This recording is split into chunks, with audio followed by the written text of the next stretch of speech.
Hello everyone, कैसे हैं आप सब लोग। आई होप आप सभी बहुत अच्छे हैं। आज हम बात करने वाले हैं क्या लॉ ऑफ अट्रैक्शन और भगवान जी एक ही चीज़ है।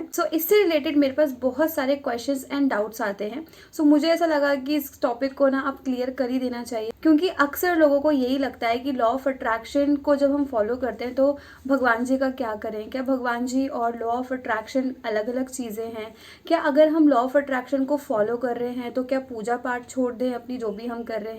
साथ ही में बहुत सारे लोगों को ये लगता है कि अगर हम लॉ ऑफ अट्रैक्शन को अगर फॉलो करते हैं तो भगवान जी हमसे नाराज हो जाएंगे। तो कुछ ऐसे क्वेश्चंस थे जो मेरे पास आए और मुझे ऐसा लगा कि यार इन क्वेश्चंस को है ना आप क्लियर करना चाहिए, सो दैट आपके जो क्वेश्चंस हैं ये क्लियर हो, डाउट्स क्लियर हो और आप लॉ ऑफ अट्रैक्शन और ये जो भगवान जी की जो टर्म है उसको अच्छे से समझ कर अपनी लाइफ को जी सकें। यस, तो आज हम इसी क्वेश्चन के ऊपर बात करने वाले हैं।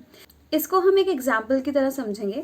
लॉ ऑफ अट्रैक्शन एक ऐसा बीज है जो कि बहुत सालों पहले बो दिया गया है। यस, एक ऐसा बीज जो बहुत सालों पहले बो दिया गया है और उस बीज के अंदर जब वो बड़ा हुआ तो वो एक वृक्ष के रूप में हुआ, वो एक ट्री बन गया जिसके अंदर उसकी जो टहनियाँ हैं वो हमारी पूजा पाठ, हवन, यज्ञ और हमारे व्रत हैं।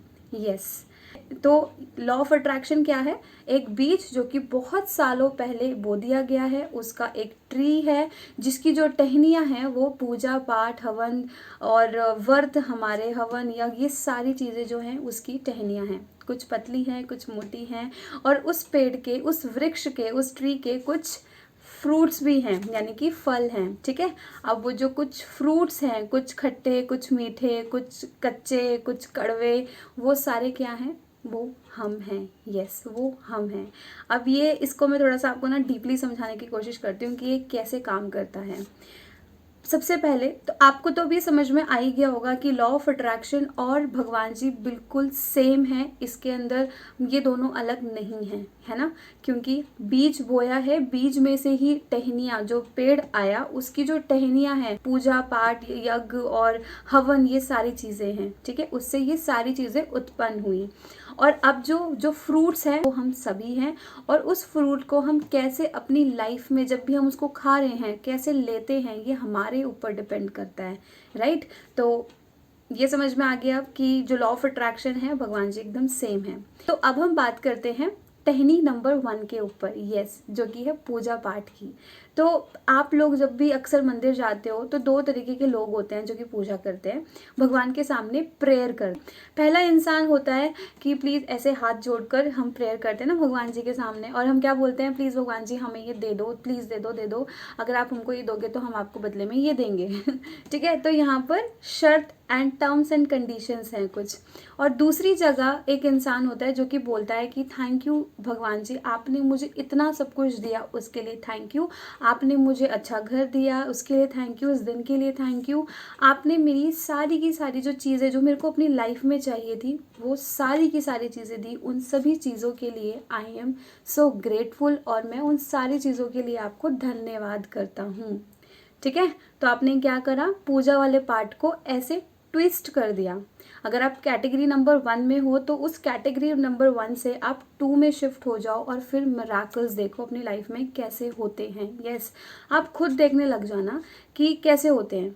ठीक है, जो पहला वाला इंसान था यहाँ पर वो फल तो खा रहा था लेकिन उस फल में मीठा फल भी उसे कड़वा, खट्टा, कच्चा सब लग रहा था, लेकिन जो दूसरा वाला इंसान था जो कि ग्रेटफुल हो रहा था, ग्रैटिट्यूड शो कर रहा था, उसको कच्चा फल भी पका हुआ नज़र आ रहा था। तो ये ही अक्सर हम अपनी लाइफ में मिस्टेक्स करते रहते हैं। नेगेटिव को पॉजिटिव कभी देख ही नहीं पाते हैं और पॉजिटिव को नेगेटिव के अलावा हम कभी कुछ फील ही नहीं कर पाते हैं, है ना, हम सभी के साथ ऐसा होता है।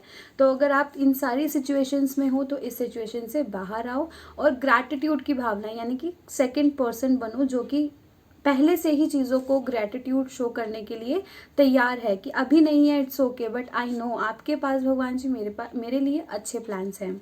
ठीक है, हमने बात कर ली टहनी नंबर 1 की। अब बात करते हैं टहनी नंबर 2 की, जो कि है हवन और यज्ञ। अभी बहुत ज़्यादा इंटरेस्टिंग है। हम हवन और यज्ञ क्यों करते हैं? वो इसलिए करते हैं ताकि हमारे घर से और हमारे वर्क प्लेस से जितनी भी नेगेटिविटी है वो स्वाहा हो जाए। है ना। हम मंत्र करते हैं और हम मंत्र के बाद स्वाहा बोलते हैं, और सारी चीजें एक दूसरे से ऐसे ही कनेक्टेड है। इसीलिए कहते हैं कि लॉ ऑफ अट्रैक्शन और भगवान जी में कोई डिफरेंस नहीं है, बस उस बीज का, जो कि लॉ ऑफ अट्रैक्शन है, उस बीज का नाम चेंज हो गया है, अपग्रेड हो गया है, उसको लॉ ऑफ अट्रैक्शन यानी कि आकर्षण का नियम कह दिया गया है, और कुछ नहीं है। सदियों से ये जो प्रथाएं चलती आ रही है कि आप जैसा सोचते हो वैसा मिलता है, जैसा सोचते हो आपको वैसा मिलता है, हम ये सालों से, सदियों से करते आ रहे हैं, लेकिन गड़बड़ कहाँ कर रहे थे, हमको जीना ही नहीं आ रहा था। जो फल पेड़ पे लगे थे उसको खाना ही नहीं आ रहा था, ठीक है। तो जब वो फल आपको खाने आ जाएंगे, आपको सारी की सारी चीज़ें ना बहुत ईजी तरीके से लगने लग जाएंगी, ठीक है।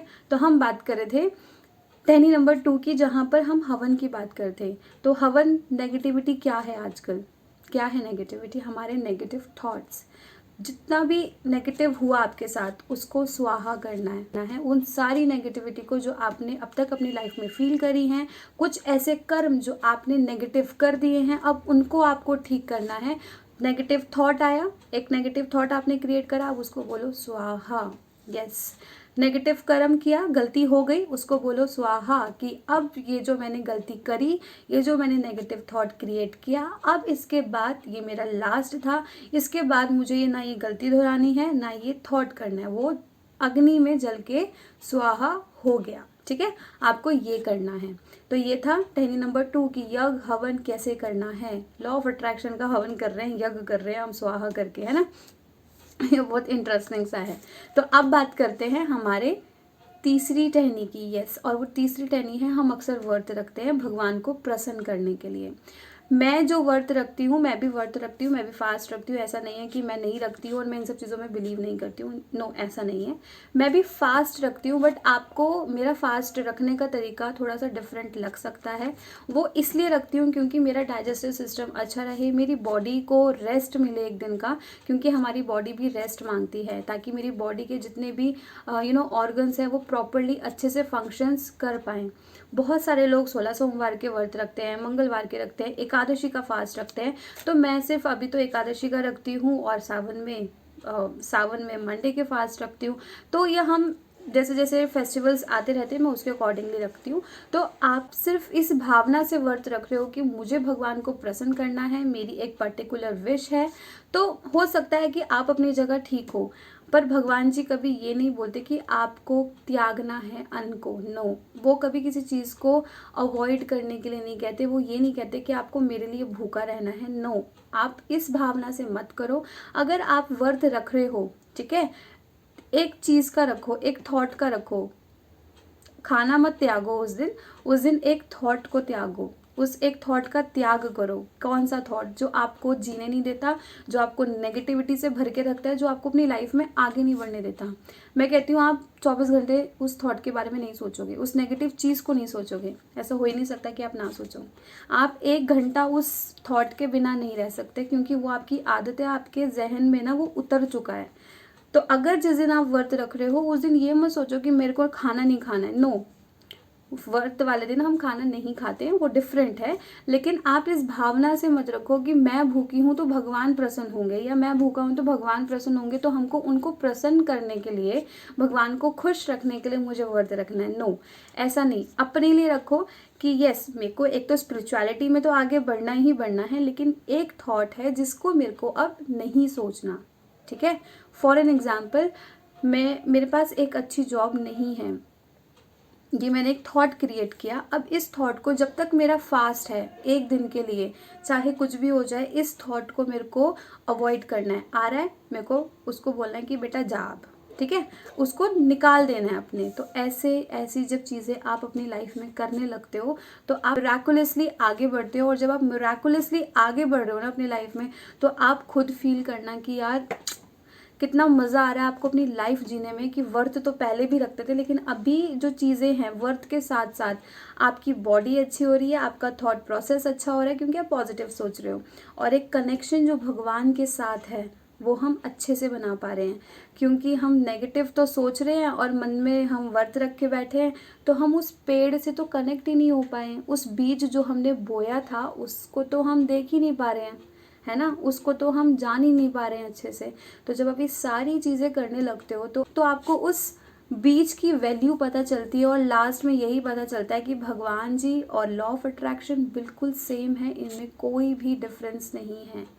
आकर्षण का नियम सिर्फ आपको लाइफ को जीना सिखाता है, ये बहुत सदियों से चलता आ रहा है। ये आज की चीज़ें नहीं है कि लॉ ऑफ अट्रैक्शन अभी का कॉन्सेप्ट है, नो, ऐसा नहीं है। आप भगवत गीता देख लीजिए, उसके अंदर भी आपको लॉ ऑफ अट्रैक्शन का थोड़ा बहुत पार्ट मिल जाएगा, क्योंकि भगवान श्री कृष्ण उसके अंदर खुद बोल रहे हैं 5th अध्याय में कि जो इंसान की जो अपने मृत्यु के समय में जो लास्ट थॉट क्रिएट करता है, सपोज अगर उसने एक मछली का थॉट क्रिएट किया तो उसको अगला जन्म मछली का मिलेगा।